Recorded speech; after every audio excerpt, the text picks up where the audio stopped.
Welcome to 123 Minimize with Jody and Linnea, the podcast where we discuss easy minimalism for busy moms. Whether you're a new mom in need of practical decluttering tips or an experienced parent seeking simplified routines, you've come to the right place. I'm Jody, wife and full-time working mom of 4. In 2017, I founded the Minimalist Mom Facebook group, now with over 270,000 members. My passion is creating a simple, healthy, and happy home where my family can thrive. I'm Linnea, a homeschooling mom of 4. In 2021, my family and I sold our house, downsized to a 36-foot travel trailer RV, and embraced minimalism. Living with less has been liberating, and I'm thrilled to share tips and experiences to help you simplify your life. Whether you're sitting down, getting stuff done, or lacing up your walking shoes, welcome to the 123 Minimize podcast. In today's episode, I will be continuing to talk to Linnea, who lives full-time in her RV with her family of 6. If you want to listen to part 1, you can catch that on our podcast. So Linnea, what tips do you have for maintaining a sense of routine and normalcy while you're constantly moving? Good question.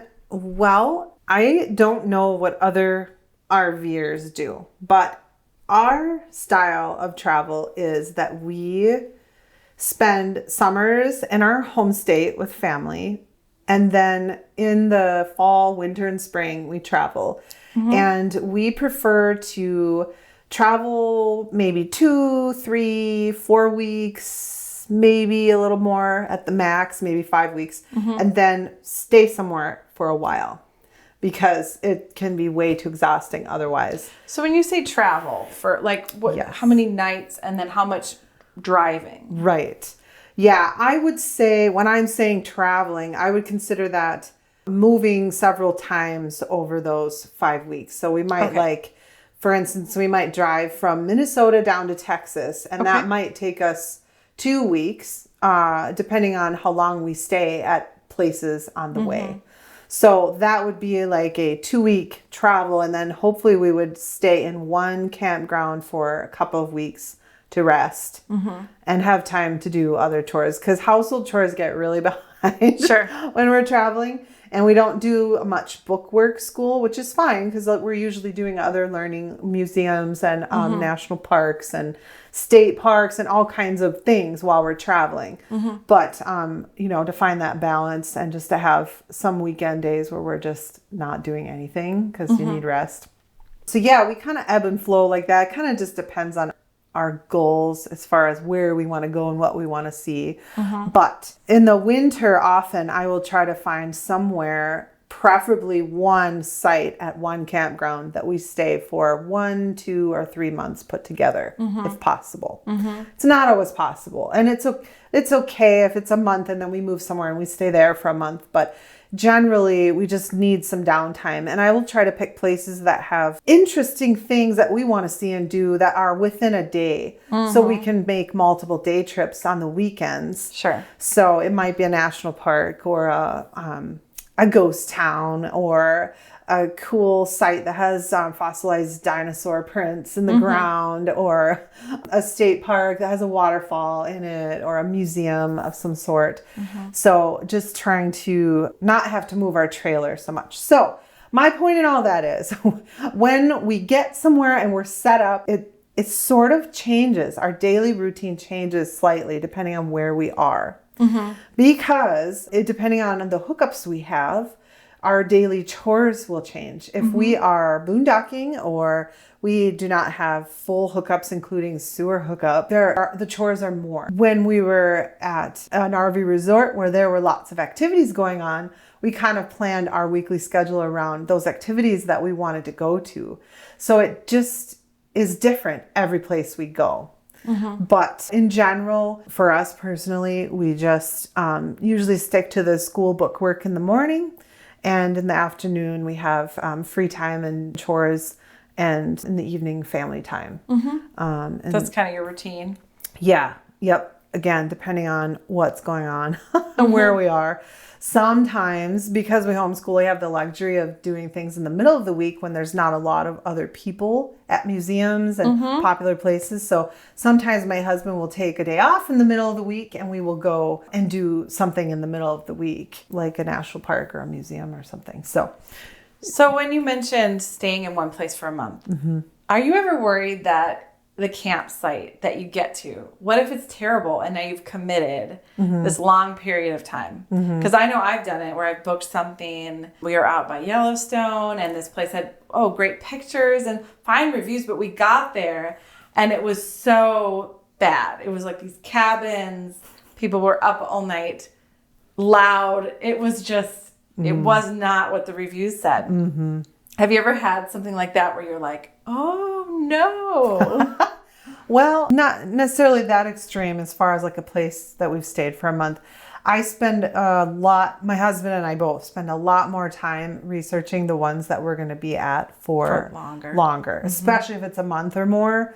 We really, we'll ask that's one of the things I love to ask in the full-time families group.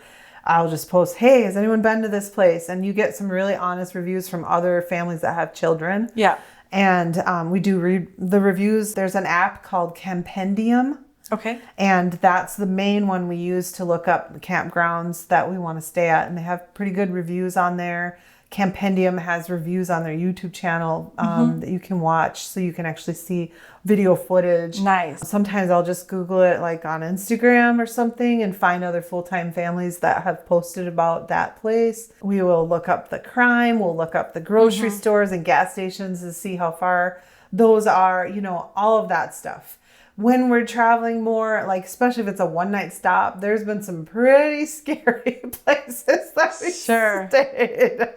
And it was sort of, depends on where you are. If you're in a really remote area, sometimes, if you're going from point A to point B and you just have a certain distance you need to make on that day, you have limited options. So there's been some really interesting places that we stayed, but those were one-nighters. For instance, last winter, I picked a place. We did all the research and everything. It wasn't sketchy or anything, but we got there and it was much colder than I expected because I forgot to consider elevation.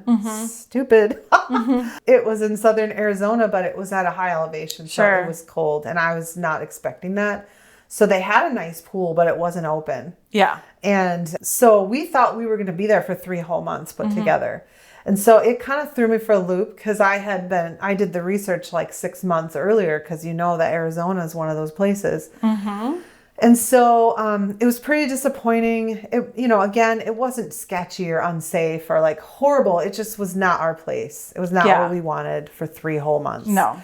So it took me a lot of work. I probably called over 40 places, but I did find a place that had a cancellation. They had a heated pool. It was warmer part of Arizona. And this is the one that I mentioned in the last podcast. It was the best place we'd ever stayed. So it actually turned out so much better because it was in a town that we weren't even considering prior. So a lot of times, I would say every time our plans have changed, they have always turned out better than I expected them to. Yeah. So even though it's hard for me as a planner to have to change stuff, especially when it's cascading list of reservations that have to change. Yeah. When it's a bunch in a row. Right. Yeah. And it's work. In the end, every time it's turned out better than I expected, better than I could have imagined. Sure. That helps me go with the flow more. So you mentioned your husband, take off a day in the middle of the week. So what do you guys do for money? Yeah. So my husband is a graphic designer and he works fully remote. And I have 2 businesses that I work fully remote as well. So do you ever have problems with internet? Being that fully remote assumes internet connection. Yes. Oh, absolutely. You have to have internet. So that is one of the major things that we have to consider when we're picking where we stay. Okay. And thankfully on Campendium, they have, that is one of the features. They always list the different like they'll list Verizon, AT&T. It's all, user reported reviews, but it's very helpful. Also online, you can find maps that show coverage for the different ones. If there's ever one that has low bars, we just don't take any chances because we can't. Yep. So that's just that. So there are some really cool remote places in national parks that we would have maybe gone, but if they don't have coverage, then we just can't chance it. So how many different types of plans or companies do you use for your internet? Right. Yeah, we actually do use two. We have Verizon and AT&T, and we do that just to have better coverage throughout the country. And a lot of people use Starlink. Sure. And love it. I'm pretty sure that it wasn't really up when we first hit the road. It's pretty newer. new. Yeah. And we just haven't switched. We've been okay with what we have for now. So maybe someday we'll switch, but. So do you have just both different on your cell phones, or do you also have a hotspot? Yeah, we have two hotspots. Okay, so Verizon and an AT&T hotspot. Yes. And then do you have cell phones with the same company or with a different company? Our cell phones are AT&T. Okay. So we do have a hotspot through our phones, but they're not as strong. Yeah. They're not as... For working. Right. I mean, they're fine if we're out driving somewhere and I want to check up on something or post something to Instagram or whatever. Yeah. But for actually working, we use the hotspots. Do you want to just tell everybody what your Instagram is? Sure. Swedish flower. Great. Yeah. Yeah. So people can go on there and see all of your posts about your travels. Yes, I do. I post about the places we've been and RV life and all of that. Awesome. So what kind of travel trailer you mentioned, what kind do you have, and why did you choose that over all the different variations people can go online? And it's overwhelming the amount of different things you can have. It is overwhelming. I will say my husband loves to research, and for probably 3 or 4 years while we were dreaming, he was researching. So most of this was in his brain and not mine because I left that up to him. But we all have our gifts and talents. Yes. But I do know that, with 4 kids, I really did not want to have a layout where they were sleeping on a couch that had to be put back into a couch during the day. Right. Yeah. That was huge. So we saw some layouts that had bunks in a corner with a curtain. Yeah. And that also was just, I was like, no, it's just a curtain. Like, they won't be able to sleep if there's noise. And then there's just all kinds of considerations. You have to consider the tow vehicle combination with your rig. Yeah. And just, there were so many factors in there. So in any case, ended up going with a travel trailer, partially because I think we just were trying to limit the length because we heard a lot about, it's harder for towing and maneuvering places, gas stations. It's harder. Some campgrounds or RV resorts have limited spots for such large places. So it was kind of a limiting thing that we thought. So we wanted to go a little bit smaller. And when we saw the layout we have a Grand Design Reflection. It has a bunk room in the back with a door. So the kids, so describe that a little bit. So starting from one end of the trailer to the other end. The back end of the trailer is a bunk room. So there are 4 beds. Yep. And it is a door that shuts. So the kids are in there and they have all their toys and books and clothes and their beds. So they kind of have a space, even though it's shared, and they can shut the door at night so that they don't have noise when they're trying to sleep. And then in the middle section of our trailer is the kitchen, dining room, living room area, which is also where we work. And this is one of the downsides of our setup, that we do not have office space. Yeah, that's probably the one that is driving me most nuts lately, but oh well. Yeah. There are pros and cons to everything. So, and then our bedroom is on the far end that also has a door, and there's a walk-through bathroom that goes from the main area through to our bedroom. Okay. So again, we just knew from all the years of research that there is no perfect setup, and Yeah. every single one has pros and cons. So whereas we could have gotten a fifth wheel that had laundry built in, 2 bathrooms, and maybe some office space, it wouldn't have necessarily had a bunk room with 4 beds in it. It would have been way bigger. Yeah. And we would have had to have a different tow vehicle. And there's so many factors. And how many feet is yours? Ours is 36 feet. Okay. So some of the fifth wheels are like 42 or 44. So you're living in a 36-foot space with 4 kids. And how old are they now? 13, 12, 11, and 9. Okay. So with that ages, do you ever have the 13-year-old babysit, or are you mostly there all the time? We have started doing that a little bit more. It depends on where we are. If Sure, we yeah. feel, you know, yeah, 100%. At our RV resort that we were at last winter, they had like a little place they called the Hacienda. It was just like a community building where they had a pool table and stuff like that. And so we were on the grounds, but we left them and went for a little date to play pool together. So just playing around with stuff like that. Because you'd wonder, I'm sure everybody wonders, like, how do you ever feel like, oh, the kids are always around, you don't get out as much and do fun things. You have to take the whole family. Yes. Less time for just like a private conversation even. Oh, yes. Yes, it's very much like that. Yeah.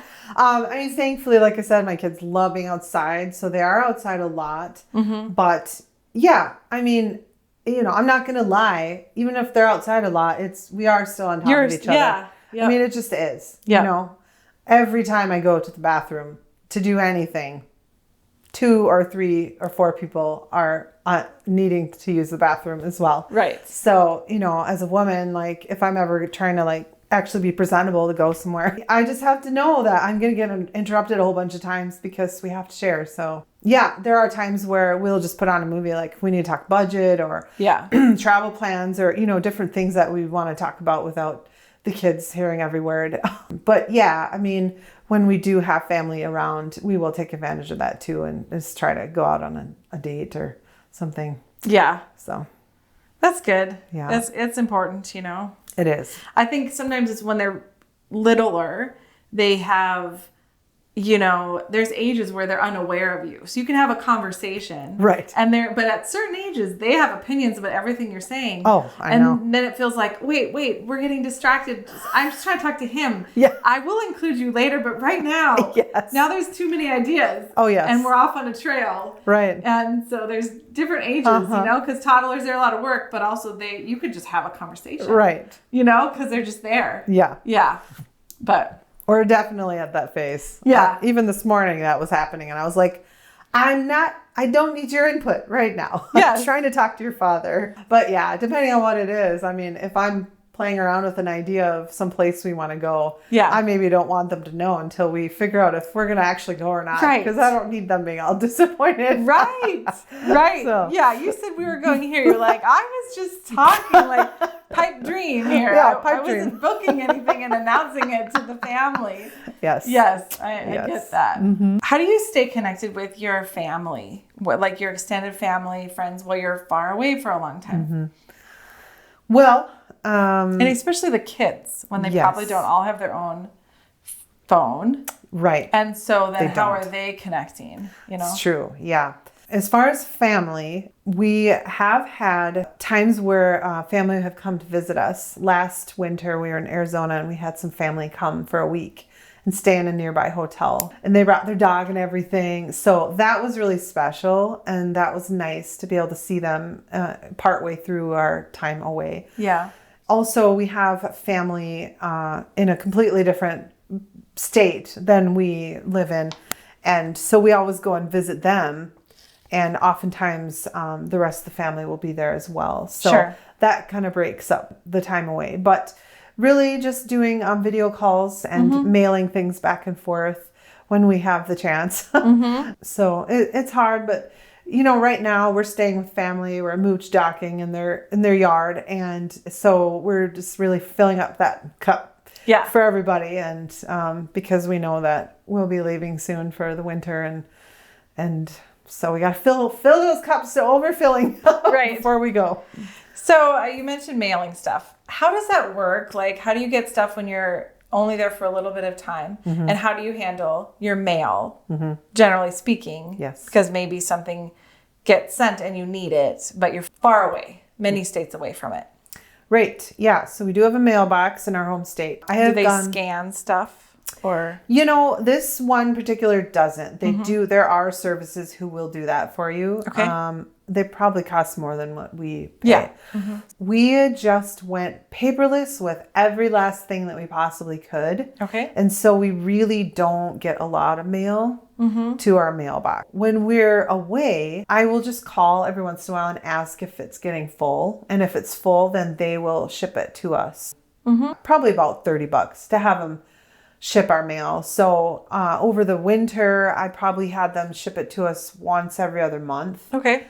I would just make sure to do that when I was staying somewhere where I knew I would be there for a few weeks in case it got delayed. And so that campground, it would come to them. Yeah. And do you tell them ahead of time that it's coming?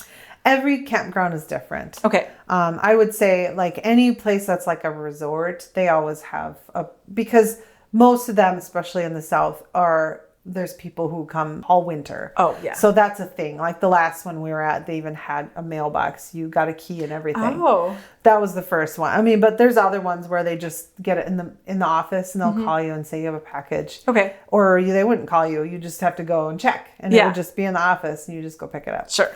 So a lot of those places. If you're in like a state park, they're not going to do that. They don't, So it depends on where you are. So the more the private owned. Yeah. There's got to be more service than a Right. national park or a state park. Yeah. Yeah. Okay. Yeah. Yeah. So, and the same way, that's when I would order packages. So it takes more foresight and, thought to think ahead and, my kid's birthday is next month, but we're going to be traveling every week. I won't be anywhere long enough to get a package. So I need to order a birthday or I'm almost out of contacts. I need to order more contacts before we leave this place. It works out pretty well. It would really reduce compulsive shopping. Oh, yes. To live on the road because it's not like you can just go on Amazon, click, click, click. And now something's coming in the mail that you really didn't need. Right. You would have time to think about it. Oh, yeah. Lots of time. Yes. Do you fill up your cart with like wants and then see if you really need them later? Or how does it work if you do need something? Because sometimes I will need something. It's a need. And I choose to order it because maybe it's really specific or I can't find it in a store around me. What do? Do you just have to go into like a Walmart or a Target and pick something similar? Sometimes, yeah. The Amazon does have those lockers. Yeah. Yep. Yeah. So that they do have those. If we're not able to get packages, I just have to make sure I'm there long enough. Yeah.